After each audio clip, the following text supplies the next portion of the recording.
everybody. Welcome to this episode of Black Beat Podcast. Hi, I'm John Washington. I'm your host. And hey, y'all, look here. We take an unapologetic approach to issues that concern black folks. And I ain't going to start apologizing for it right now. But today, is an interesting show. I let my young producers talk me into, going down a road that my son and everybody go down it. They went down it. I watched all that, but it still got my interest. So I decided to do a little something different today. So y'all, come on, man, let's work with it. Listen, today I got an interesting young man sitting in my studio with me. It goes by the name of Dennis Franklin. Now he hails out of Madison, isn't it? Yep, Madison, Wisconsin. And and most of y'all don't know nobody from Madison. Well, maybe a few, but this brother comes to us highly recommended as a hype man. Now y'all probably wondering what he hyping, but I don't know how many of y'all know anything about this drift car deal. It's just a lot of. I went to the track a couple of times. Watched a little bit of it. It's just a lot of loud cars roaring around the track. But what I found that was kind of interesting was that a lot of young folks is picking up on it, and so today. Like I said, I have an extraordinary young man with me by the name of Dennis Frank. Dennis, welcome to the show today, man. Thank you guys so much for having me, man. Well, man, it's always interesting to have somebody interesting on the show. They're doing something interesting out there. Yeah. So Dennis, tell me a little bit more about what you do, man. I understand you're a hype man for drift car racing these days. Talk to me a little bit about that, man. I would say, so honestly, with what I do, like basically like how I even like got in, well, ever since I was like 6 years old, I've always like been into drifting. Yeah, ever since yeah, believe it or not, that first post right there where you see me and Keiichi Tsuchiya hanging out together with our thumbs up.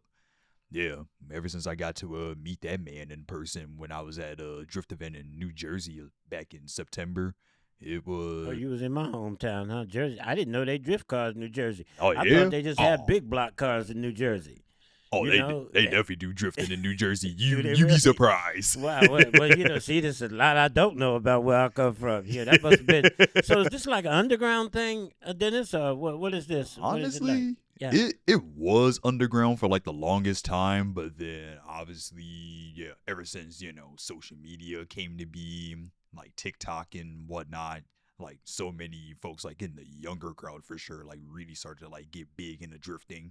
So yeah, I say nowadays it's not really as underground like it used to be. Yeah. It blew up Yeah. in a big way. Really. So tell me, what's the origin of drifting? I mean, where did it start? And tell me a little bit about the history of drifting. So drifting, it basically started in Japan back in like the 80s when Keiichi Tsuchiya, he drove a 1986 Toyota Corolla AE86, which is a rear-wheel drive like sprinter car, which they were like really big and popular back in those days, and they were like relatively inexpensive.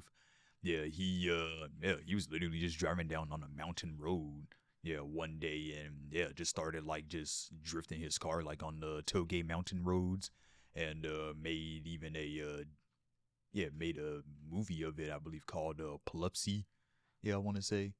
Yeah, then next thing you know, it started to blow up in Japan, and then next thing you know, us Americans started to like started to see it, back in the 90s, and yeah, that's how we all like in the United States started to like buy so many like different like drift cars and wanted to be cool just like them, honestly. And what's the motivation behind a drift car? I mean, you get in a car, you drive fast. Okay, that's one thing. But drifting is a little bit more unique than that. I mean, there's some unique features about racing a drift type of situation. Tell me a little bit about what's different between getting in a car going fast and racing somebody versus racing somebody drifting. Now, that right there is a very good question. So with drifting, the way actually one of my good friends from Chicago told me, whereas like, drifting, it's really more like a art and like a style. It's more like think of it as like figure skating, where it's like you're seeing someone like you're seeing movement and like, oh, what's a good way? I'm trying to think of a really good example to put it, but yeah, I just think of it as like figure skating. But some of my other friends, they just think of it as like, yeah, racing, yeah, on steroids. Yeah, yeah. That's kind of another way But to y'all put it. just don't be going straight. You know, No. you know, like what we would think about the formalized form of car racing. You get in a car, you press Yeah. down the metal, and so you can get to the line fastest. You know, Oh, wins, right? Definitely. And then you go in some of the major kinds of events, car racing. You're going around the track, and you know you're doing some things, but you don't really see them applying the brake as part of the process. Is the brake a big part of drifting? I mean, if you're driving with someone, it is a part of the deal.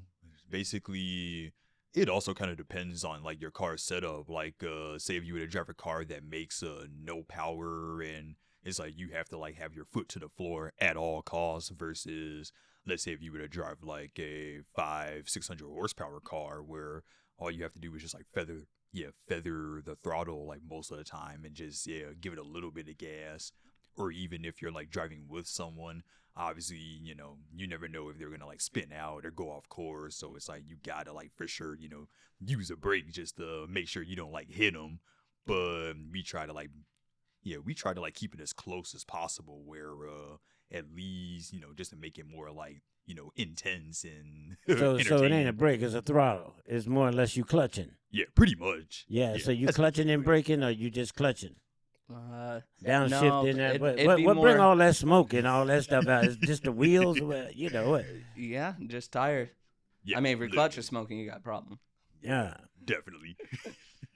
So, but you know, and the other part, then is that you know I went to a couple of these things. My son is involved in these types of things, and That is so cool. he enjoys importing these cars and from Japan, and but what I noticed was that there wasn't a lot of color in this business, man. I mean, here you are, a young African American male. Yeah. And what's that like, man? How'd you carve your way into this environment, man? And what's it been like trying to, manage your way through it? Oh man, honestly, it's definitely one of those stories that I just love to tell over and over, because that's usually the common question I get asked a lot whenever I'm just hanging out at drift events or like post events and whatnot. Really how I even got started was I'll literally just one of my buddies that I used to work with at a Toyota dealership, he told me to go to go up north to Shawano, Wisconsin, US Air Motorsports, for an event called Fighting About Gallery, where there was just like so many like drifter influencers like Hoonigan, let's see, Sexy Nights. They had their cars imported from Japan just to drift their cars in Wisconsin, of all places. Yeah, like so many folks from like New Jersey, like all over Florida. It's like you name it. Even some folks from I want to say somewhere in Europe or Ireland. Yeah, even they came to just to like watch and spectate, just like over 100 cars just drifting at a track. Man, I went there for the first time when I was like 19 years old. Yeah, ever since then I was just like super hooked, because it's like, man, I've seen so many of these guys like on the internet for like the longest time, and just getting to like see them in person, it just it changed my life.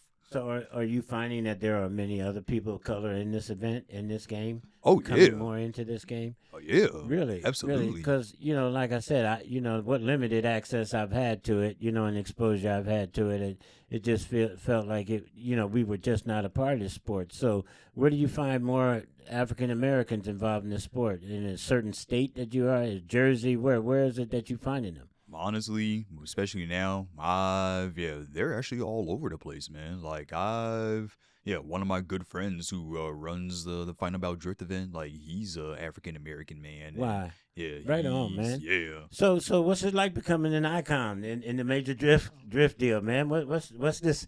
How this blow up for you, B? Man, Tell me about how the fire caught. How'd you catch the fire? How'd the fire catch you? Now this right here So one day, I want to say this is back in like springtime 2021.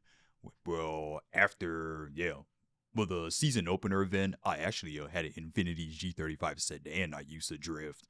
But that didn't really last long because I was new at driving, wasn't really that good. Next thing you know, I broke my power steering rack on the track and didn't really drive as much.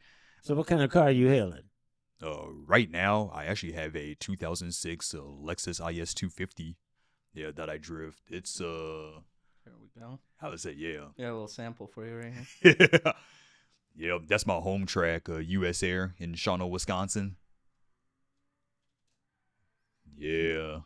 That was actually just recent, like back in October. It was our last event of the year. So what makes the sport? I mean, is the track shorter? Is it more turns in the track? What makes what makes drifting set aside from other car track sports? Those kinds of things. Is the track shorter or smaller? What? Yeah, honestly, every track is very different. Like I know US Air, our track for sure is very technical, and there's also like a lot of elevation changes, and it actually like challenges you to like be good, which honestly, after driving there for going there for like 5 years or so, especially just going on ride-alongs and even playing on my drift simulator, of that track is like I've gotten the muscle memory down to the point where it's like I can literally just link the whole track no problem. Wow. Yeah. So did you always drive, or were you a hype man before you became a driver? I was definitely a hype man before I became a driver. Honestly. So now that you're learning to drive, I mean, how's what's your future looking like now that you learning to drive? Are you gonna enter yourself into some more competitive challenges?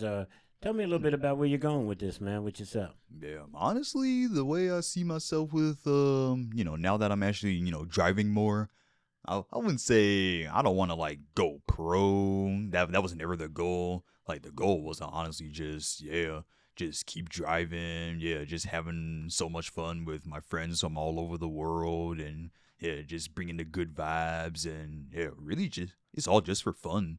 All this is just fun. Well, It's damn, a good time. I must be missing some fun. Shit, Yeah. It's a very social type of culture. Like it's not really, because there's less of that competition going on, and everything is based on or judged on style. So the person that can have the nicest car, that's doing the nicest driving, they're gonna be taking things home that day. Oh yeah, no doubt. So where you going with all this these days, man? I mean, are you going to do something? Are you holding a lot of major events around? Where you going with it? Honestly, usually like whenever like someone like there's an event that I want to like, check out, or sometimes I'll literally just get a DM or someone will email me and they say that they would love to, pay for my expenses, and they would love to have me at their events and be a hype man for that. Man, I literally just go from there, honestly. Really, honestly, I really just like to keep it up as much as possible and just keep spreading, the love and the joy in the drift community, and just tell everybody like, hey, don't take it so serious. Just go out and have fun, So who are some of some of the content creators? I mean, most exciting content creators have you met since you've been in the game? I mean, is there any kind of special people out there doing what you're doing? Man, I've met so many amazing folks. Like, of course, like I mentioned earlier, when I met Keiichi Tsuchiya in New Jersey. And if you look in the middle picture right there, I've actually, got to hang out with T-Pain. Because I remember he... T-Pain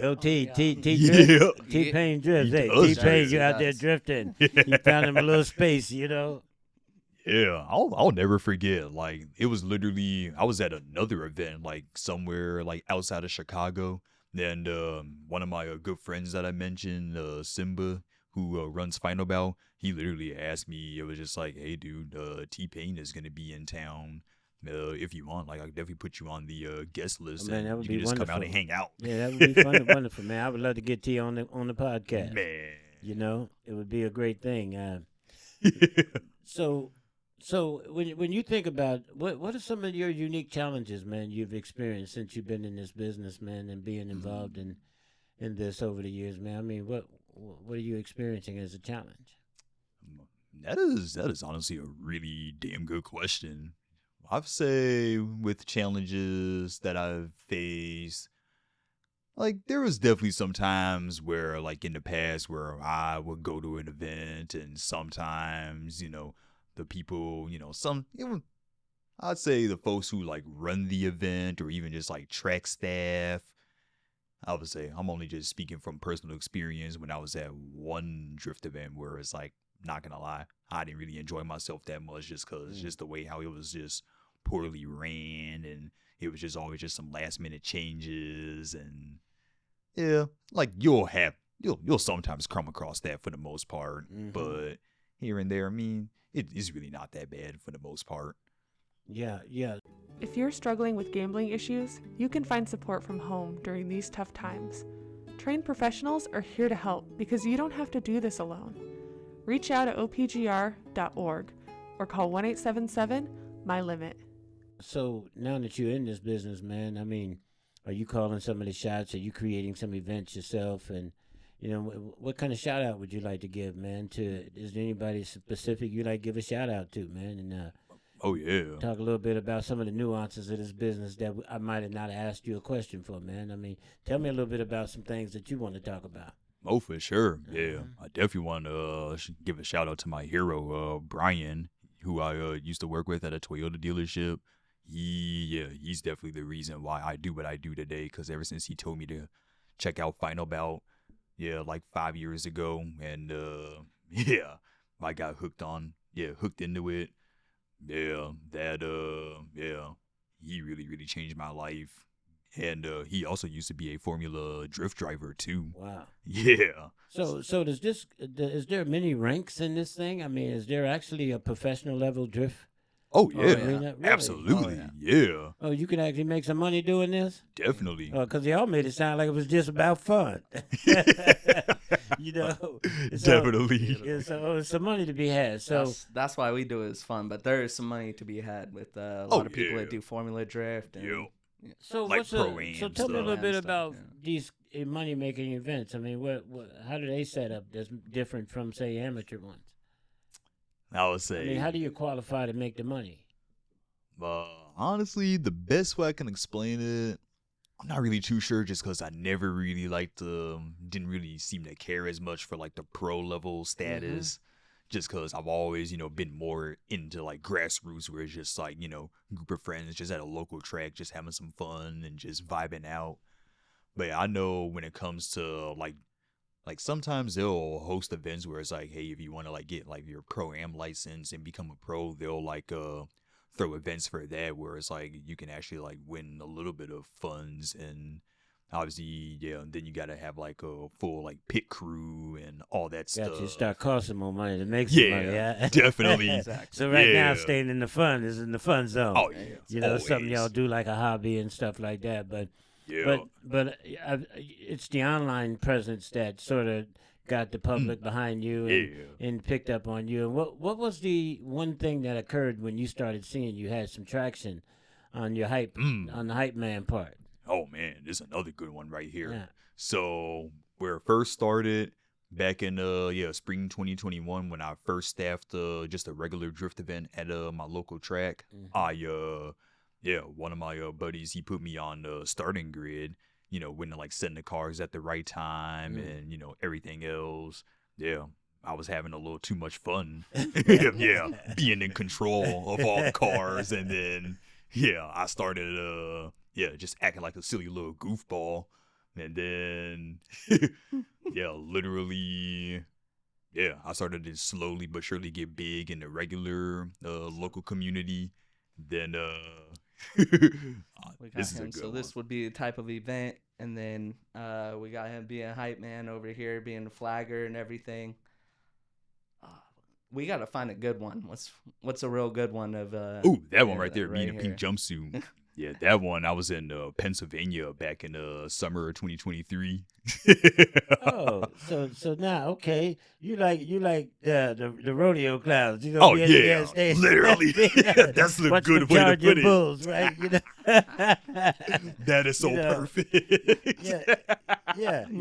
You monetized yourself. Oh, You know, yeah. you made it interesting. You know, because I would agree, and some of them things are kind of boring. Just watching them Oh, get in them cars yo. and run around, and everybody Yeah, sitting in the line, literally. waiting to go, and they do their little run, and then Oh, they come yeah. back getting, So how's your eardrums and all of that? I mean, can you hear still? Oh yeah, they're not too bad. I'm Cars are kind of surprised. loud out there, isn't it? Man, just hearing the sound of a 2JZ RB26 LS motors SR20s, it can Oh, yeah. so you like the smell of gasoline and grease? You know, you want to, you that Good kind old of. So, burning rubber. so for the young people coming into the game, man, what kind of advice do you give them? What would you say to people trying to just newly thinking about getting into this business, man, and having some fun with you cats, man? What advice would you give them? My best advice to any young person out there that wants to get into drifting and be able to just do what I do, I say honestly, just just don't really take anything too serious. Just go out, have fun. If you want to like get into drifting yourself, find yourself a rear-wheel drive vehicle. Yeah, just do like simple mods, like get suspension mods, bucket seat, steering wheel.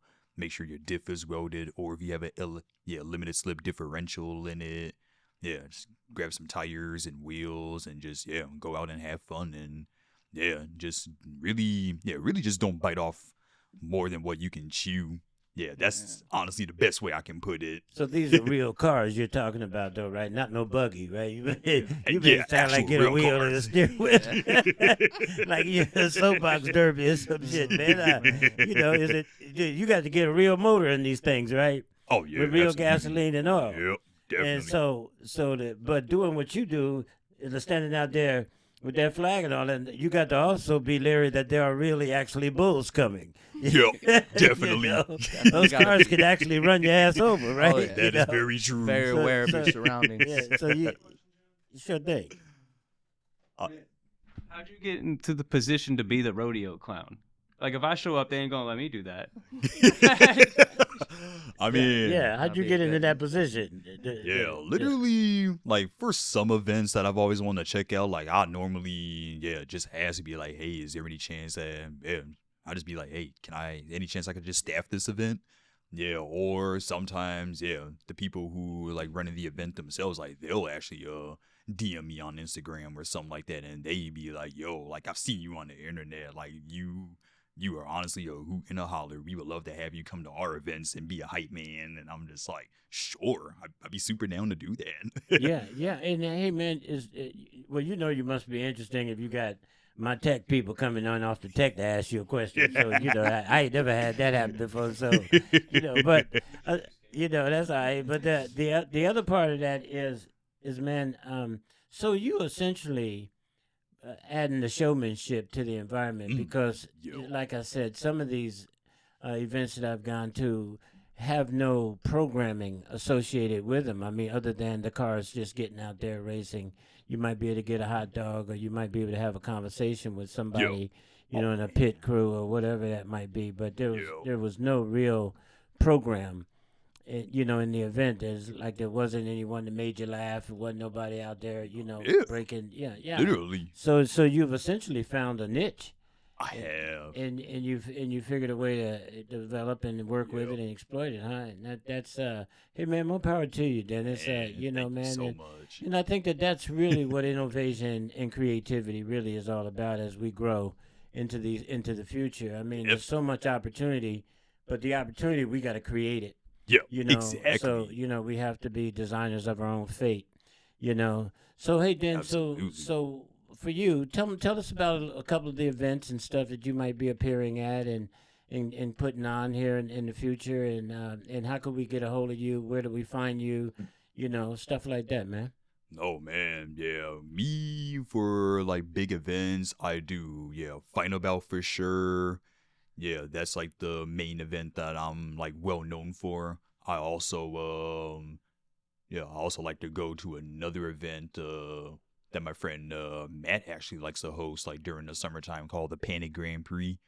Yeah, he's a really super like close, awesome homie of mine that lives out here in Portland too. Mm. Yeah, he'll literally hit me up and yeah, I'll And so where be they drifting at in Portland? ooh See, man. that's kind of a sore subject right now. Yeah, So yeah. Yeah, honestly. I mean, there was that little track place out there, and where was that, in Tigard or Woodburn or somewhere like that? Canby, yeah, Canby. Yeah, the Gladstone. I think it's in Gladstone. So Pat's Acres Racing Complex, and so it recently has been shut down by the city. Oh, really? Huh. Lots of new housing developments around it. You know, people were complaining about noise, and they just got in like a 2, 3, 4 year long battle with the city, and they just finally lost. And Wow.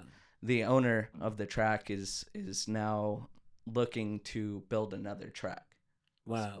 So, Dennis, you got family that you in tow? You married? You single guy? What? I would say me, I am definitely a young, 25-year-old single dude. That's just, yeah. Yeah, just Just putting out. yourself in harm's way, huh?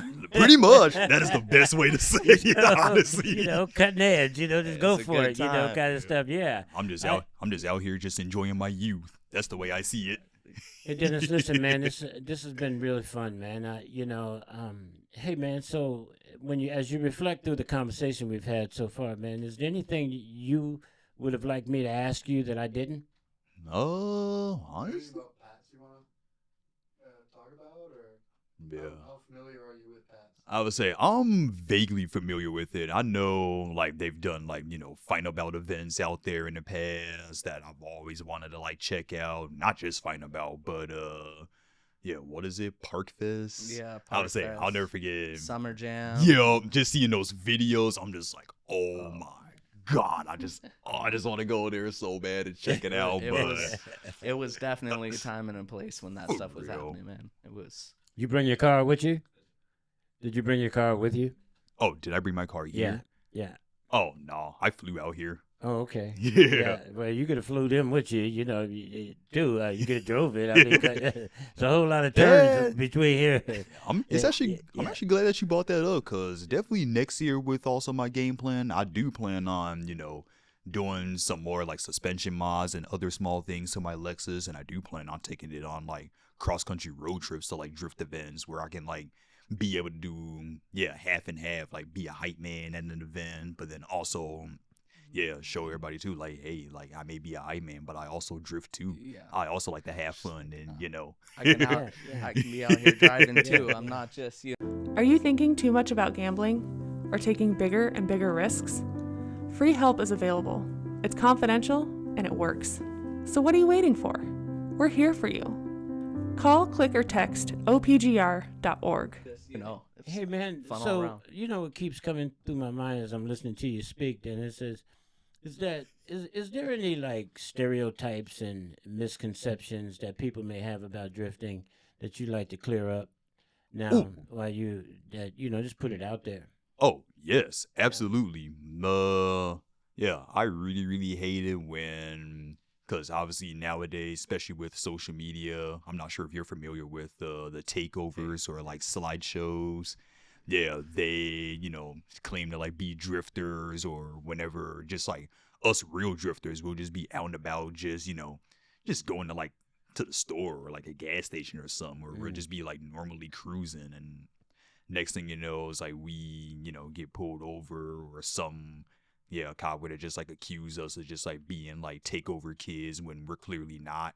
It's like we always like to just go to the track and just, do it in a safe environment where everything's just, fun, versus, being out on the public roads and just like, being a nuisance and like putting everyone in harm's way. Wow. Yeah. So there's there's a sort of societal misconception about Yes. you guys versus people that do the takeovers Yep. and stuff out on the street. You know, you Oh, guys are yeah. you guys are not those guys. We Definitely literally not. aren't. In Yeah. fact, it's real rough when you tell someone that you're into drifting, and then that's the first thing they bring up every time. It's just like, oh, like takeovers. Yeah. Literally And, just doing and just yeah. You Some know, typical it's- things they ain't we got. got a raid going on one of the street takeovers, or someone running from one or whatever. But so, they so a get they takeover is what, when they just drive around. What does a Yeah. what does a takeover look like? So usually they're doing donuts in a circle, lots of people. Oh, got you. You know, Gotcha.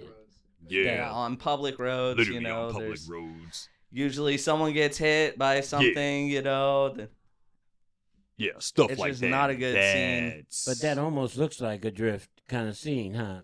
I mean, because they yeah. the they only turning in circles though. They're just not yeah. Oh, look, clutching and running, right? I don't. that's someone. People So get you got hit. you got a strong aversion to that, Dennis, huh? It's just not the same kind of thing for It you. really isn't. I don't like to associate myself or be anywhere like near takeover kids just cause like I just know they're just bad news. Literally just giving like the rest of the car community a bad name for ourselves. It's a lot of Yeah. lot of recklessness and stuff that doesn't need to be happening. And a lot of this can be done in like a real safe environment where everything's green lit to go and everyone's being following guidelines and everything like that. And like I think the fact that they're closing down tracks is probably pushing a lot more of the younger people into Absolutely. doing takeovers and Yep. stuff. Yeah, well, Mr. Franklin, I'll tell you, I'm now you got me more interested in this, and like I said, I seem to have a few younger folks in my life that is actually looking at this thing and constantly a part of it and stuff like that. So, man, it's been a real pleasure having you here on the show today. Of course, man. And chopping it up with you about this. 'cause, Absolutely. I'm gonna start keeping an eye on you. With the clown rodeo, right? Yep, but, literally. unfortunately, these things don't have horns on them, but they do got motors. So, hey, man, but listen, y'all, this was Dennis Franklin. This man is a hype man yeah. for drift car racing, and I'm y'all pay attention to him. You want to give us a little bit of information about your websites and the stuff that we can to keep an eye on you? Oh, for sure. Absolutely. Yeah. If you guys want, I mostly be posting on my Instagram if you want to follow it. It's pretty long, but it's Dennis the Menace 2 Society 666. Yeah, you'll see a picture of me with Keiichi Tsuchiya. And I also I really just be posting more like on my Instagram story of me just like traveling to like so many different places, or me just sometimes like sharing drift stuff, like events that I'll be at, and really just me just Get that doing little me baby day to with life. you. Oh, that's my baby brother. Oh, It was his You're turning birthday. him on early too, right? Oh yeah, Yeah. Hey, before we check out, man, give me one fun story that you had with drifting that you can recall right now that was a kind of a fun time for you. Oh man, there is just so many. Oh But, my goodness. if you can grab one out, if you can't, we can take it on out. Oh no, I got y'all. I got y'all with this Yeah, one. yeah. I say one of my favorite moments of me, actually, Final Bout 6. So last year's Final Bout, when a special guest from Japan, Kazuya Bai, or he goes by Chunky Bai. Me and him, like, we never met, but he, like, one of my good friends who runs Thrash Racing out in Japan, which is also a couple of black gentlemen that run it. They And they in Japan doing this? Or running Yep. between here and Japan? Yeah. Yep, they are. So is there a serious market? No, go ahead. Tell your story, man, because I see another question. For I wanted to ask you of about. course, yeah, it's all good. Yeah. But they introduced me to Chunky Bai and Michiro Takatori. I'm so bad at pronouncing his first name, but I just call him Takatori for Mhm. short. But we all like got together at the track, and I was just being silly, introducing myself. They also like literally speak little to no English at all, but the fact that we all just like hung out and was just vibing, and we even like got drunk at the bar together. Yeah, we became like really good friends, and literally like we're such good friends. Like we even have an inside like silly sex joke that we always be pointing at each other. That's crazy. Now tell me, is there a money market for these cars to be brought into the country, and is there what's the pathway to prosperity with this gig? I'd say, really with that, that's another very good question. I'd say, like especially for Final Bout events where we be having like folks from Japan like bring their cars in, for the event. Really just like selling like like merch, and also like getting a bunch of sponsors too to like help out with the events too. That also like plays a big role. How many cars you generally have in these events? I'd say for Final Bout for sure, definitely over 100. Not gonna lie. 100 cars. And this thing, you got one hype man on grid, and there's like 100 cars that I'm in control of and gotta hype up, and there's just like thousands of fans from like all over the world that just comes to Wisconsin just to see the car, see me, putting on the show. Yeah, and just, right on, man. It's It's a ball. It sounds like it is, man. It sounds like it's fun. Hey, y'all, listen, this was this was a real interesting episode of Black Beat Podcast where I had Dennis Franklin, hype man, on the show. And the brother it definitely is funny. He worth checking out, Anybody that want to stand in front of a whole lot of cars with some crazy engines drifting, ain't none of them going straight. They going sideways. You got to watch out, y'all. But hey, look, let me tell you, this concludes this episode of Black Beat Podcast. Hi, I'm John Washington, your host, and my co-host was Spencer. Showed up because Spencer is a grease monkey himself. And, these guys brought an interesting show today. I hope y'all enjoy it out there. And if y'all enjoyed this kind of show, y'all get back with us. You hear and let us know, and we can put some more stuff like this out there. So anyway, Dennis, man, appreciate you coming to the house. You hear? Thank you guys so much for having me. I had a ball.